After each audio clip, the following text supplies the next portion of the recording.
Olá, pessoal, boa tarde, tudo bem com vocês? Iniciando mais uma edição do nosso webinar da indústria. Eu sou Geraldo Bastos, jornalista, editor do site Indústria News e apresentador desse programa. O nosso webinar da indústria que tem o apoio e o patrocínio da Federação das Indústrias do Estado da Bahia. Nós estamos na segunda-feira, 4 de agosto. Nessa sexta-feira, se não houver nenhuma mudança de rumo, e em se tratando do presidente Trump, tudo pode acontecer, inclusive nada, né? Entra em vigor as novas tarifas dos americanos sobre os produtos brasileiros, né? A taxa sobe de 10% para 50%, portanto, uma semana importante para a economia brasileira. E a gente aqui do Webinar da Indústria vai estar trazendo ao longo da semana uma série de convidados especiais para debater esse tema, um tema que afeta não apenas a indústria, mas diversos segmentos da economia baiana, né?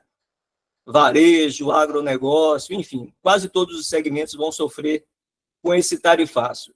E eu tenho hoje, na estreia desse programa especial, dessa série de programas especiais, um convidado muito especial, o presidente Kerson Fernandes, presidente do Sistema Comércio Bahia.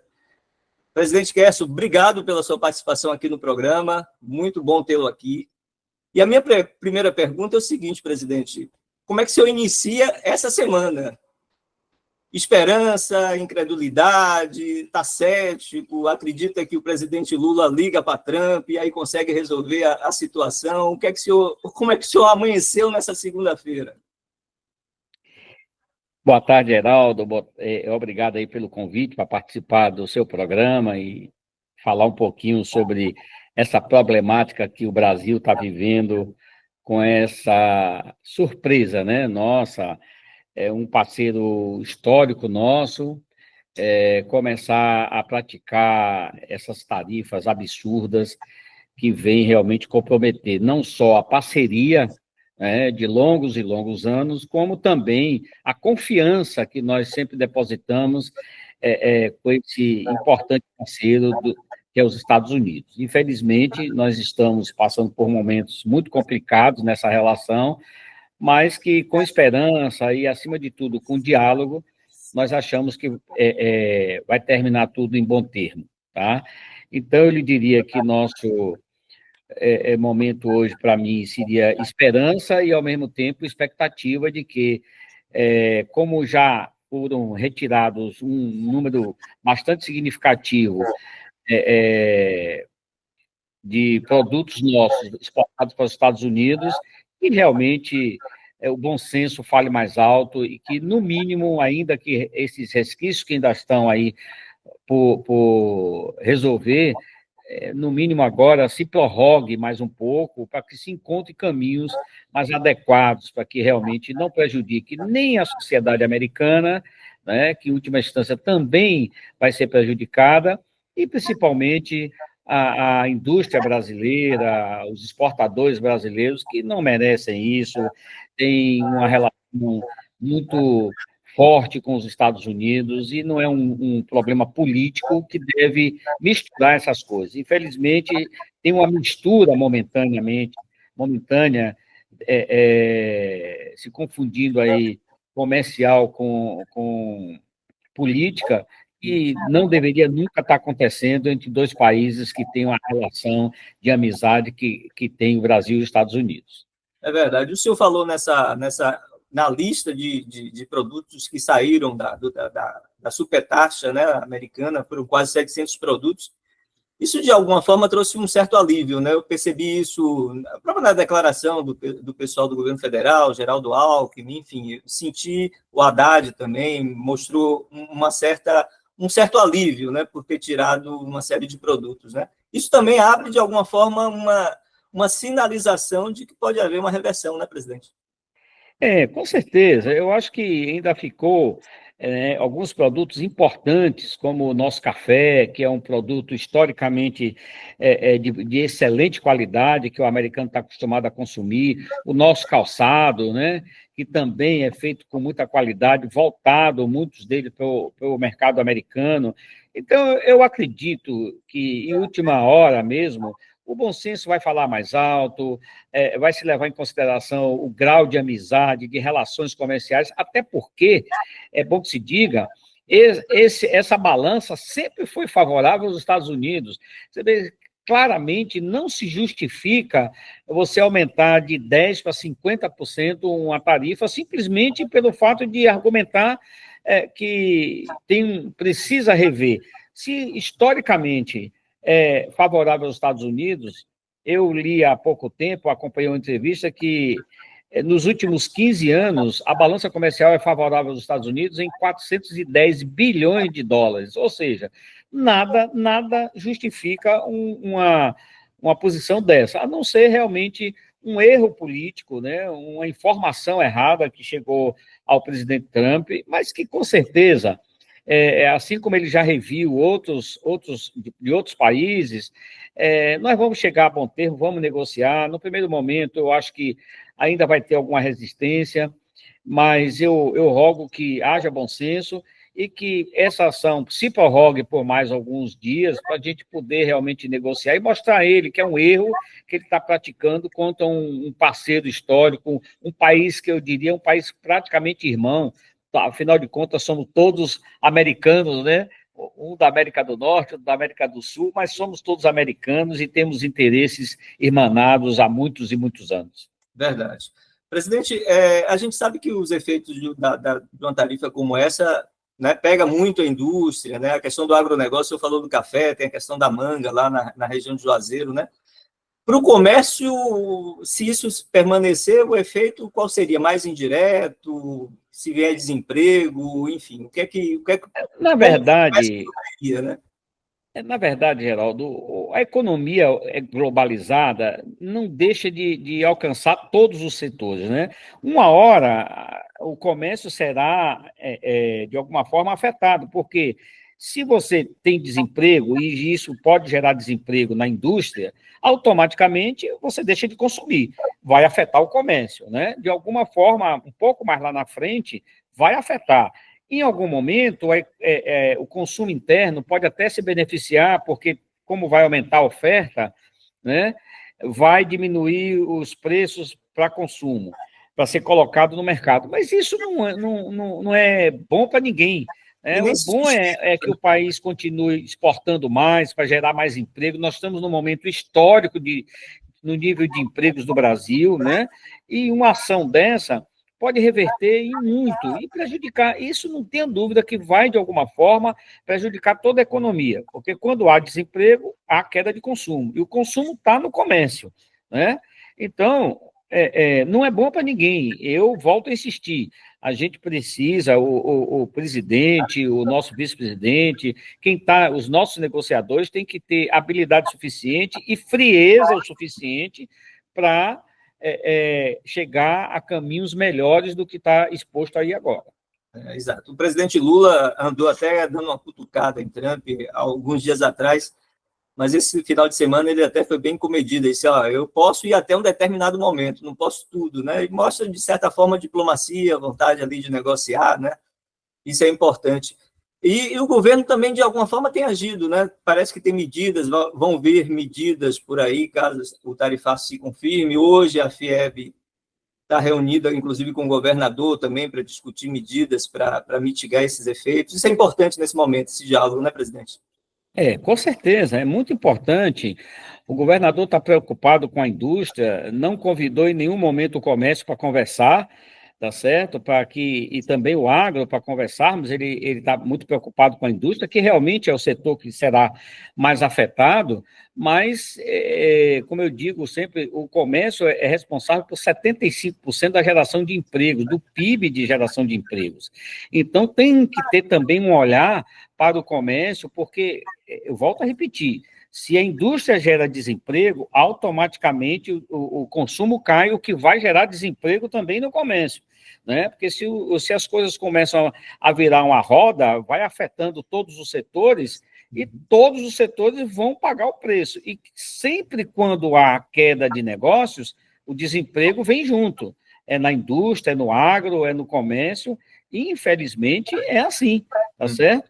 Então, a gente tem que estar todo mundo irmanado, realmente, o presidente tem dado as estocadas, mas também os Estados Unidos precisam entender que nós somos um país soberano, autônomo, né? E o que está se dizendo aí que isso é por causa da política, nós não podemos aceitar também como se fossem cordeirinhos, tudo que se impõe é que um país poderoso quer impor um país como o nosso. Nós somos um país gigante, com 210 milhões de habitantes, temos total soberania também para tomar as atitudes, né, que a gente achar conveniente. Não estou aqui discutindo se tem razão, se não tem, mas nós é quem devemos resolver os nossos problemas internos. Perfeito. O senhor falou em medidas, o comércio hoje, o que é que seria importante para o comércio? Assim? Teria alguma coisa assim que o senhor poderia fazer, ou teria como levar o governador que poderia amenizar, digamos assim, esse tarifaço no comércio? O que é que o senhor teria assim, Eu lhe mais diria o seguinte, que a proteção é, basicamente, evitar um desemprego, né? Evitar que esses problemas momentâneos que vêm, ainda bem que boa parte do que estava se colocando já está fora, né?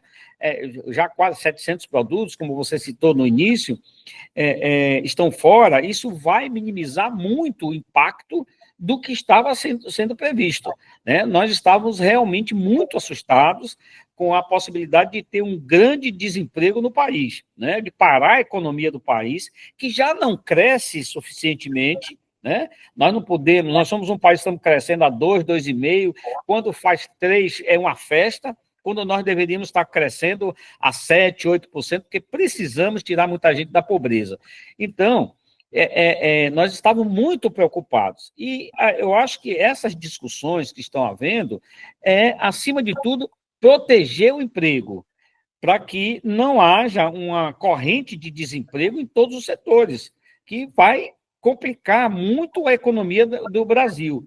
Então, eu acho que um dos pontos principais que deve ter na mente hoje dos nossos gestores públicos é a proteção do emprego, para que isso não gere mais pobreza do que nós já temos no Brasil, e principalmente aqui na Bahia.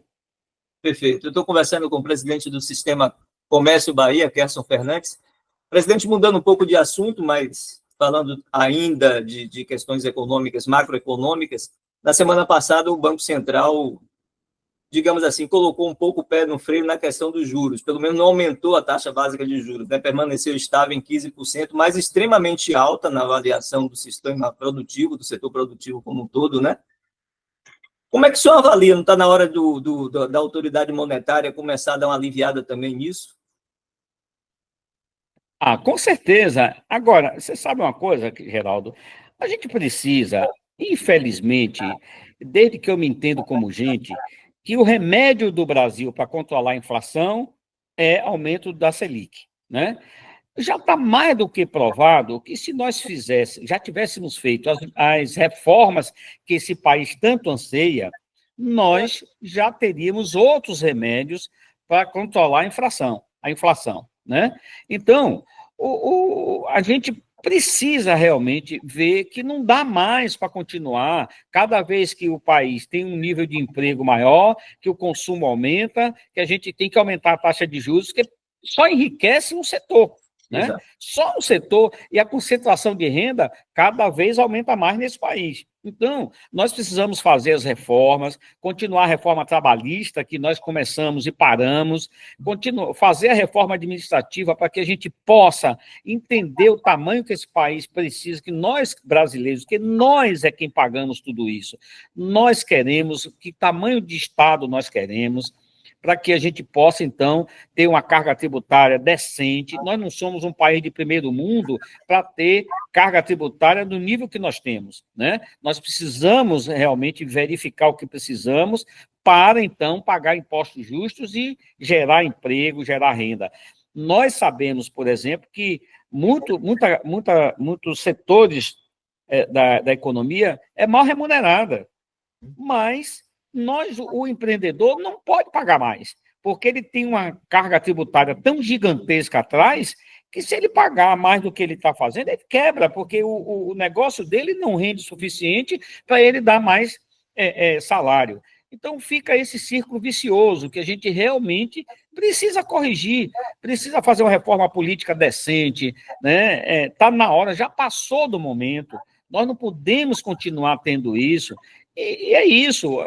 Então, só vai haver, isso é uma certeza, um controle melhor da inflação, sem ser esse remédio amargo, que destrói tudo, desorganiza a economia, não gera emprego, não gera renda, que é esse aumento exacerbado da taxa Selic, quando nós tivermos as reformas que tanto necessitamos, né? O INSS está aí com um rombo gigantesco, que a gente precisa também achar caminhos de como consertar isso. Quem está pagando tudo isso é a própria sociedade. O governo não gera emprego, não gera renda, não gera nada. O governo tira da sociedade para fazer o trabalho dele, né?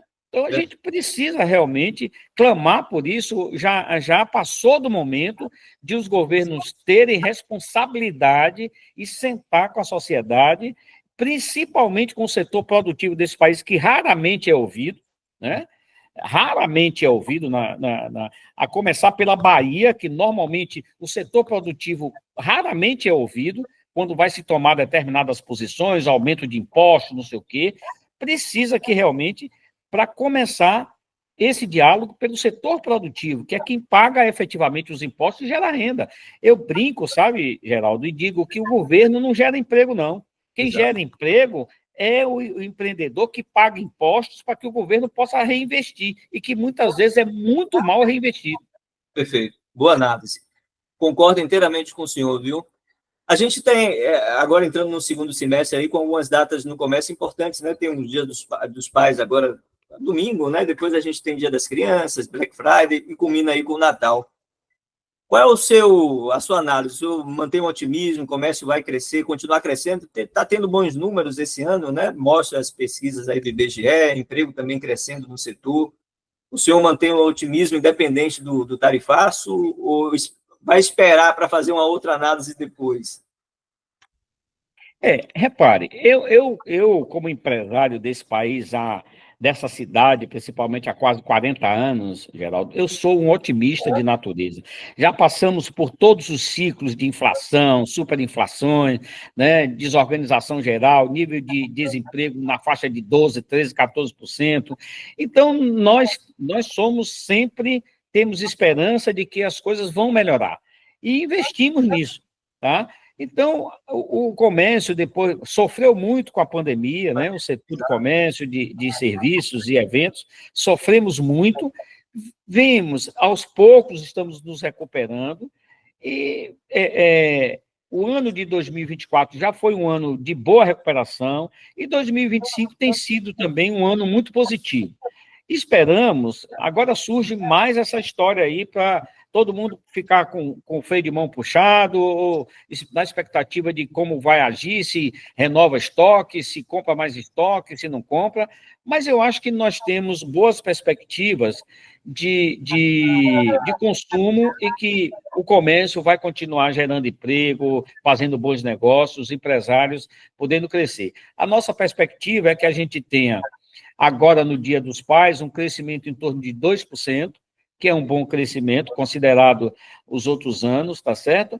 E aí vem o Dia das Crianças e culminando, fechando o ano com o Natal, que é uma das festas mais importantes, principalmente para o comércio, que é a esperança de tem muita contratação nessa época e também bons negócios e grandes negócios. E é isso que o comércio quer fazer, continuar.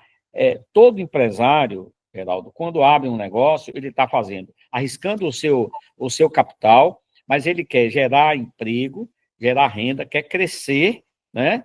E dar emprego. Então, o que é que acontece? A gente precisa ter uma economia ajustada, com, como é que eu diria, para você, bem planejada, que vai daí desde do investimento a médio e longo prazo, como taxa de juros decente, né, segurança jurídica, que é isso que a gente precisa ter nesse país para que o país realmente cresça.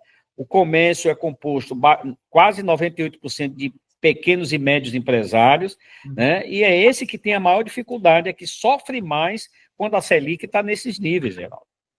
Perfeito, presidente. Presidente Kelso Fernandes, do Sistema Comércio Bahia. Presidente, a gente vai falar um pouco sobre o Sistema Fé Comércio, Senac, SESC, enfim, mas eu queria antes de fazer uma pergunta que me veio aqui agora, que o senhor analisasse um pouco os efeitos da violência, né, que a gente vive um período muito difícil de violência na Bahia como um todo, e falasse também dessa questão das bets, que é algo que se tornou uma epidemia nacional, né, a questão dos jogos, tal, das apostas, e o efeito nisso no setor, né, no comércio, na economia de um modo geral, né? Olha, a violência é algo que, como é que diz, afeta diretamente o comércio, né? É só a gente ver hoje as lojas de rua vazias e os shoppings superlotados. Muitas vezes as pessoas estão ali dentro por causa da sensação de segurança que os shoppings transmitem, né? E o comércio de rua, dada a violência, dada a desorganização, muitas vezes também, definhando, né?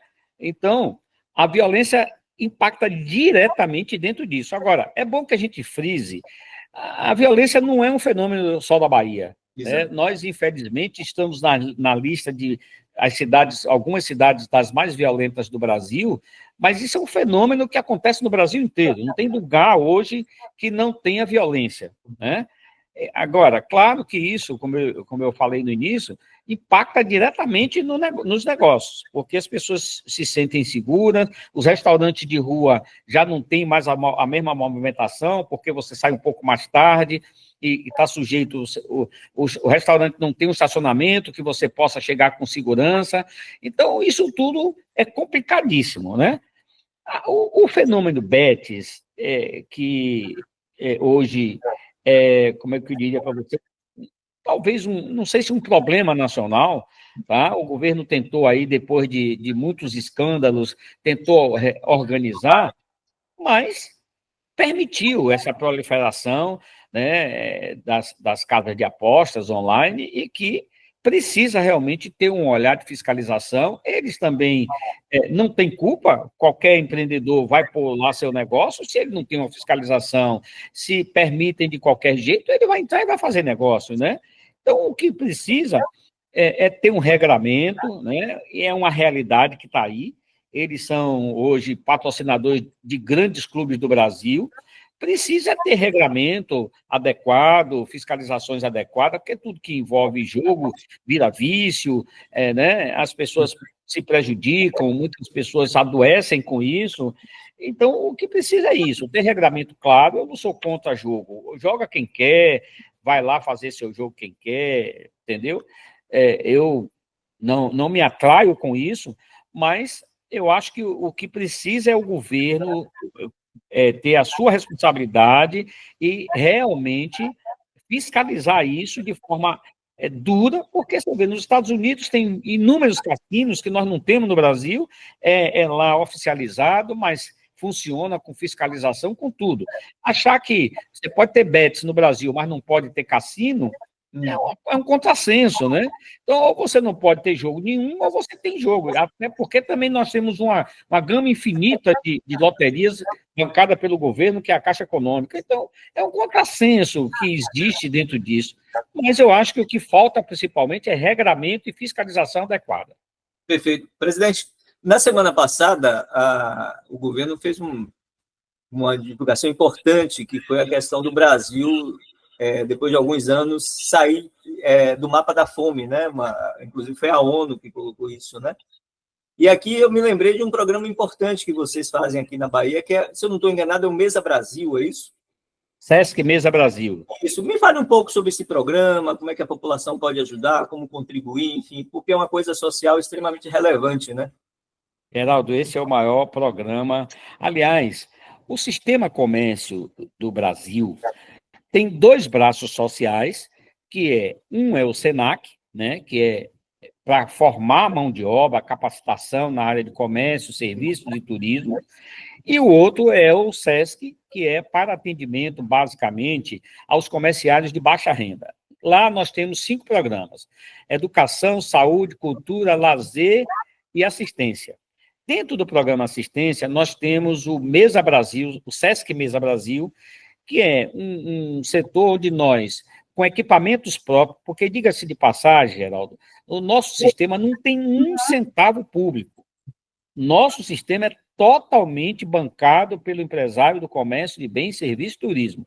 Eu faço questão sempre de repetir isso em todos os lugares que eu vou, porque tem muita gente que confunde, achando que nós somos uma entidade pública, e não somos, tá? Uhum. Então, o SESC tem dentro deles, além de ter esses 5 programas que eu citei, dentro do assistência, nós temos um programa nacional, que é feito, todas as capitais do Brasil têm, e algumas outras cidades no interior, que nós, com equipamentos próprios, no nosso caso aqui, nós renovamos toda a nossa frota, climatizada, recolhemos donativos, selecionamos e devolvemos às entidades filantrópicas cadastradas no sistema Sesc Mesa Brasil, para que mate a fome de pessoas necessitadas. E só quem vai nessas instituições, como eu tenho, de vez em quando, o prazer e a tristeza de ir lá conhecer, é que sabe das dificuldades que essas instituições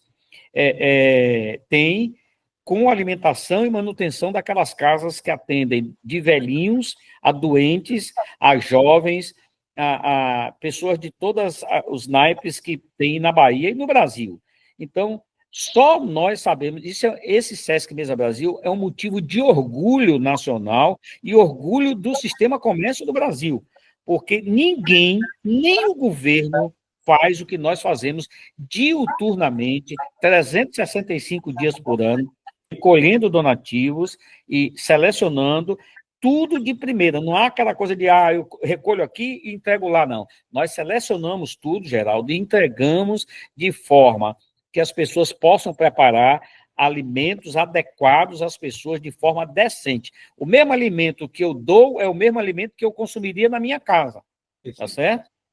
A diferença é que nós recolhemos isso e selecionamos e doamos. Entregamos, não é doamos, entregamos de volta para que as pessoas, e temos mais, se eu não me engano, mais de 1.000 entidades cadastradas, que nós temos esse serviço aqui e acho que umas 3 cidades do interior, que nós estamos querendo ampliar ainda mais, entendeu, Geraldo? Porque é um orgulho nosso.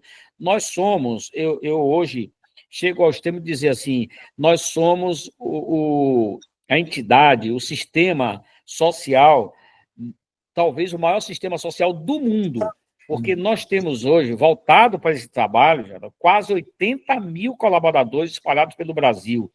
Nós estamos em mais de 2.500 municípios, de um total de 5.500 e poucos municípios que o Brasil tem.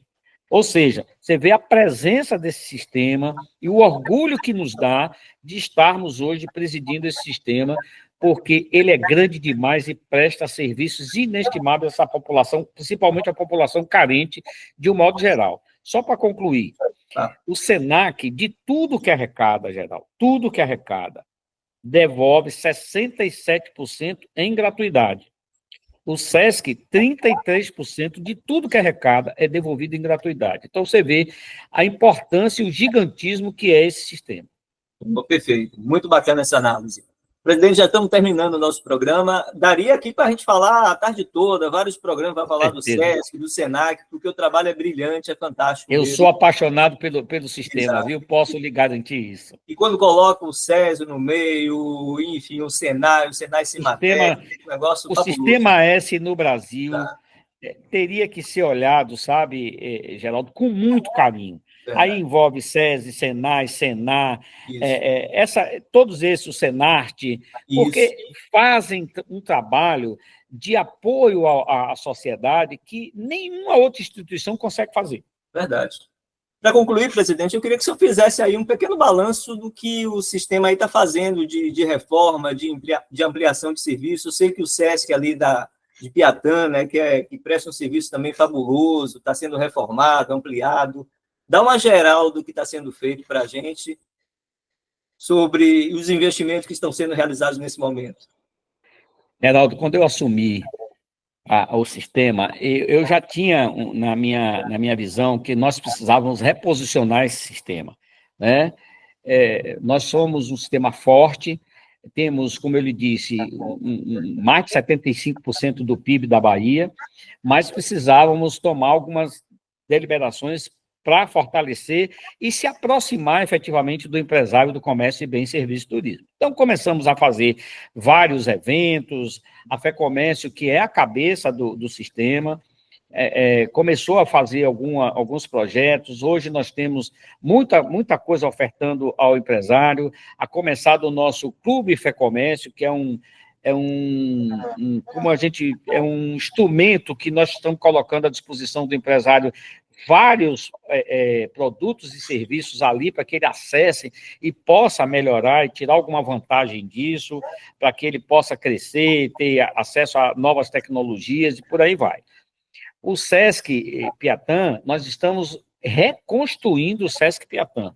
Né? Ali tem investimentos na ordem de 250 milhões de reais. É a maior obra privada que nós temos em Salvador hoje, não sei se no estado da Bahia. A maior obra privada que nós temos hoje, dito inclusive pelo nosso prefeito Bruno Reis.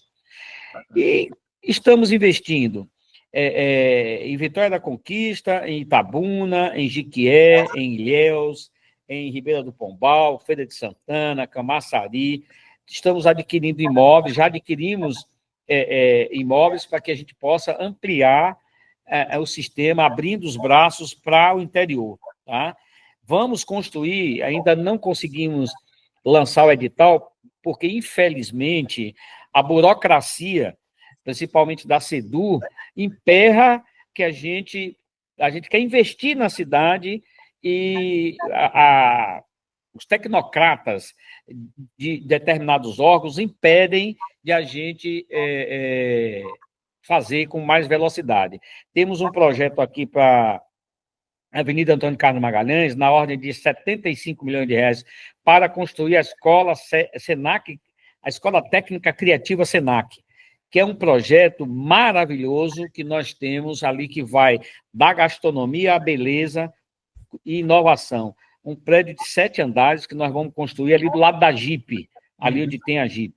Ou seja, nós estamos desde fevereiro tentando lançar o edital de construção, mas, infelizmente, a SEDU não libera o alvará e a gente não pode começar a obra. Tá?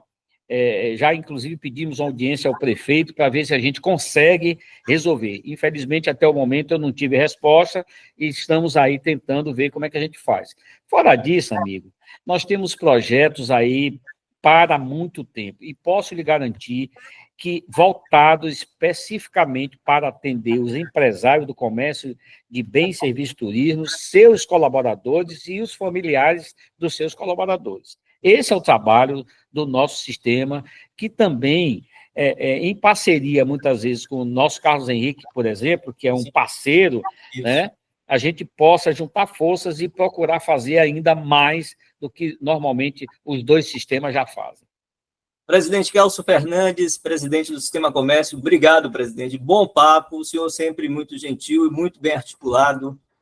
Esse programa que tem o apoio, o patrocínio da Federação das Indústrias do Estado da Bahia. Até uma próxima oportunidade. Se o senhor quiser acrescentar mais alguma coisa nesse minuto final, fique à vontade, o espaço é seu. Eu queria dizer para você o seguinte, que o empresário do comércio de bens, serviços e turismo pode dizer que tem neste presidente o defensor incansável dos seus interesses. É isso que eles precisam entender. Nós estamos aqui para efetivamente defender o empresário do comércio de bens, serviços e turismo. No mais, Geraldo, é lhe agradecer pelo convite, é uma honra participar do seu programa, estarei sempre à sua disposição, quantas vezes você necessitar, para a gente falar um pouquinho da problemática de ser empresário nesse país, tá certo? Mas juntos, nunca devemos perder a esperança. Estamos sempre aqui renovando ela, cada dia matando um leão para a gente conseguir progredir e fazer esse Estado e esse país ainda maior do que ele já é.